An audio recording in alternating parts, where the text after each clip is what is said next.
Hey guys, it's Mortron36 here, and welcome back to another video, and today we're actually going to be doing a tutorial on how to make Minecraft thumbnails free and super easy. I did make this kind of video a long time ago, but I did improve on my thumbnail quality, and overall just kind of I could do better on this video, I was wanting to say. So overall, a lot of stuff's improved, so I wanted to redo the video. Hopefully you guys will enjoy. If you did see that a long time ago, you should get everything except for one thing I didn't touch on in the last video. So we'll be making a thumbnail together. So all the links will be in the description. The first link it'll take you to is GIMP, and this is the photo editor. So if you have Photoshop or any other photo editor, then this is pretty much obsolete. But if you need a free photo editor, this is probably the best free one you can find, and it's the one I use. I really enjoy GIMP, but it's kind of got a learning curve to it, but you can get used to it. Next is the skin viewer. So instead of making a giant 3D model in like a Blender, which is super difficult, or I think it's something else, I can't even think of it. Cinema D, I think. I probably got that wrong, I butchered the name, but oh well. This is a really easy alternative to just get your skin. You can't bend the arms, but you can get the same Minecraft movement, and then there's some couple prefixes. I'll show them in a little bit, but if you like it, this is what I use. You want to scroll down real quick, and here is the download. I normally would use the mirror. I feel like mirror is always the best. So let's go into the next thing, which is TextCraft. This is a like Minecraft PNG kind of text. This is what I use for my videos to make the wording. I like using this better than my photo editors, text fonts, and all that stuff. This is also a lot easier to use, and we're going to go ahead and start a thumbnail. So the first thing you're going to want to do is actually go to Google Images. This is probably the best thing, unless you already have a background. So if you took a screenshot in Minecraft, you can go in and grab it. If you don't know how to grab it, you can look up a video. But I like to just go to something like Minecraft backgrounds. If I could spell. There we go. And you can look for Minecraft background you want. So I'll just scroll down until I find something. Here we go. This is a good one. You're going to want if you're going to make this for thumbnails, you'd probably want relatively larger pixel by pixel. So you can either press view image and get a bigger image. Sometimes it'll take you to sites. You want to right click, save image as, go into your pictures or desktop. It doesn't really matter. I like to save all my pictures in the pictures folder. I'm going to press save. Now you got your picture. Keep Google open. You'd want to keep Google open. But next, let's go ahead and grab our characters. This is one of the skin kind of thing we showed earlier. I'll go real quick to it as I closed it. So here's what the skin viewer is. If you want to go online and just look up the person's name like this, let's go ahead and type it in. So there you go. You can grab a skin like that. It takes a second to load. Boom. Or you can go into your files. Let's go and so if you have your friends or your skin in your library somewhere, you can look for it. And here's mine. And that does the exact same thing. They're the exact same skin, so you don't really see a difference. So I guess I'll just real quick load it back up, do it again. Here you go. Boom. There you go. This one loads up a lot faster. So if you prefer that way, it's there. You got your custom models, so I'll show them real quick. It's a pretty simple program to use. I like to just kind of add a wave. We'll just kind of make the same thumbnail as last time. It's good to kind of get like this. And there's also a couple settings real quick that we're going to need set. So you're going to right click, make sure your perspective is on. If it doesn't, it looks kind of really awkward like this and wonky. In a way, I don't know how to explain it. So I'd have perspective on. Background, this is the next very important one. It's just these two you need to do is transparent. Make sure this one's set up, because if not, it'll have a background with this, and you just want your character only. So have that on. Once you kind of mess with your legs, arms, body, etc., you can't really mess with the body. Just kind of make your character a little more 3D. Just go and right click, save image as, and it doesn't matter what you name it as. I just kind of do that. But also, crap. So if you type the name in also, so let's grab my friend's skin right here. You can also save their skin. This is kind of an off note, so you can have that in your files. It's kind of stupid, but that's an option you can have. So once you get those pictures and you're happy with it, you can just close that out. Open up GIMP. Gotta wait for a second. This one takes a little bit to load. Okay, so while we wait for GIMP, we're going to go ahead and make our text font, or whatever you want. So right here is all your fonts. If you really want a Minecraft one, go with this. And then you got all these other fonts, which I like. Chunk 5 personally is my favorite. I'll grab like a white one and we'll do how to make a Minecraft. Let's go cap this. Minecraft thumbnail. And we'll go underneath, go large, free, and easy. So it doesn't matter if the text kind of pops off. That just doesn't matter. Actually, I want to make this a Minecraft font because it's, you know, a Minecraft thing. You get to choose your textures right here. We'll go with a white one if we can find a nice flat white one. There we go. Go with the free and easy. I also want that one to be a white to kind of match it.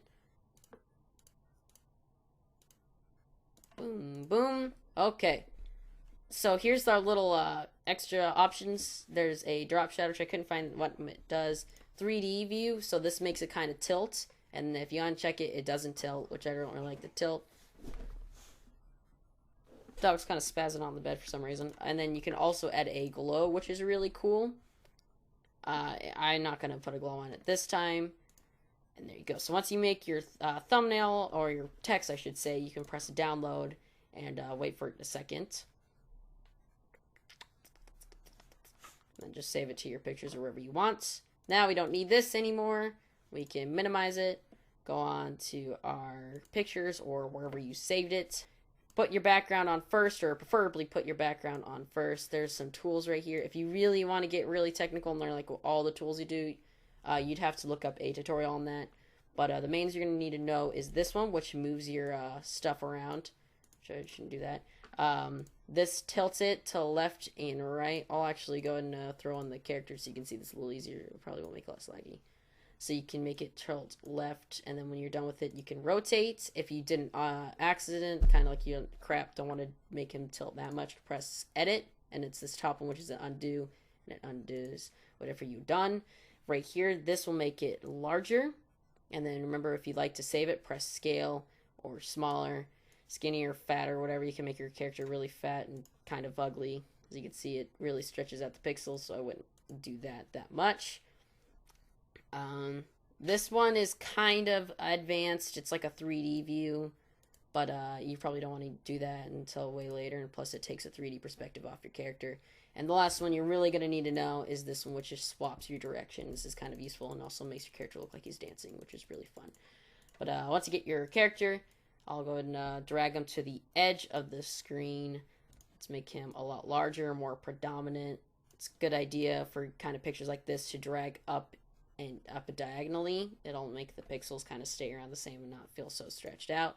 Next you want to have is your text. I feel like this text is long enough, but we want to make it a little larger, so we'll pull it straight down. It'll give it an illusion of larger. It feels kind of stretched out, but it doesn't matter. And then it's also kind of nice to make it curve a little bit. I don't know why. It just kind of feels a little nicer. Makes it pop out a little bit more. If you want to, this is also like a thing you could do. Let's go back on Google Images, and let's say we want a little dog on our picture. We can look up something like dog PNG. The PNG is very important on making sure there's no background to it. And I probably should do Minecraft dog, actually, now I think about it, because we don't want a bunch of little random dogs. There we go. So then you got all these beautiful decisions from, we'll have this one that looks kind of up like this. See if the background is on it. Like there's a background on it. It's kind of important to see these little check marks. That means there's no background to it. So here we go. This is a good picture. So you want to right click, save as, save it to wherever you want to save it. There we go. Let's just drag it on. So there we go. Since it's a PNG again, doesn't have a background. Swap it. I think it could be a little larger. Maybe we can make it look like it's jumping, actually. So if we want to, we can make it diagonal. Well, it kind of looks stupid now. Here we go. Yes, your doggy. Just kind of have him in the edge. So there we go. So once you're done with your picture and you did whatever you wanted to do, you want to press File. Oh crap, File, Export As. So here's the part you can choose. You can either choose a JPEG file or a PNG. It doesn't really matter, and you can also rename it if you want. So I can name this video _ thumbnail. And you don't need to add the underscore. If you just put a space, it'll automatically put an underscore for you to make it work. We want to save it to our desktop, let's say, and just press export. This one, there's some advanced options which you can really get into if you want to. I normally will just keep it on the same kind of options. If you want to, you can turn up the quality. You don't really see that much of a difference if you put it on 100, so we'll just press export, and there it is, the full image. So there we go. Now, if you want to and you feel like, all right, this dog looks kind of stupid, you can just drag him off, or you can right-click, look for edit, and then press cut. That just completely tears them out of the photo, and we don't really need, it's pretty much the main tools you need to know. You can just do that. So there we go. So this is our, here's our thumbnail we just made. And it looks pretty good. And you can actually make these relatively fast. Once you get all the tools and stuff down, you can make these thumbnails super quick. So if you make like a bunch of videos, you don't need to spend like an hour on Blender or Cinema 3D. And this actually works for a lot of other things, minus this Minecraft thing. I also use the TextCraft, which is what that site was called. So you guys can look it up later. We'll look it up again. I don't ask. You're rude. So if you just put up TextCraft, this is what I use for my fonts and stuff. So this is super useful for anything because it isn't only Minecraft. So like I showed you that, you could just put like that, and then there's an easy hide you could just put on a picture or anything you write on there. So this is a super useful site for anything. I use it for everything, and Google Images is also a key thing you want to have. But other than that, that's pretty much all you need to know. I hope you guys enjoyed today's video. Sorry if this actually went a little rambling. I'm just trying to make sure I went over everything. If you could leave a like, favorite, subscribe, anything like that helps. And I will see you guys later. Bye!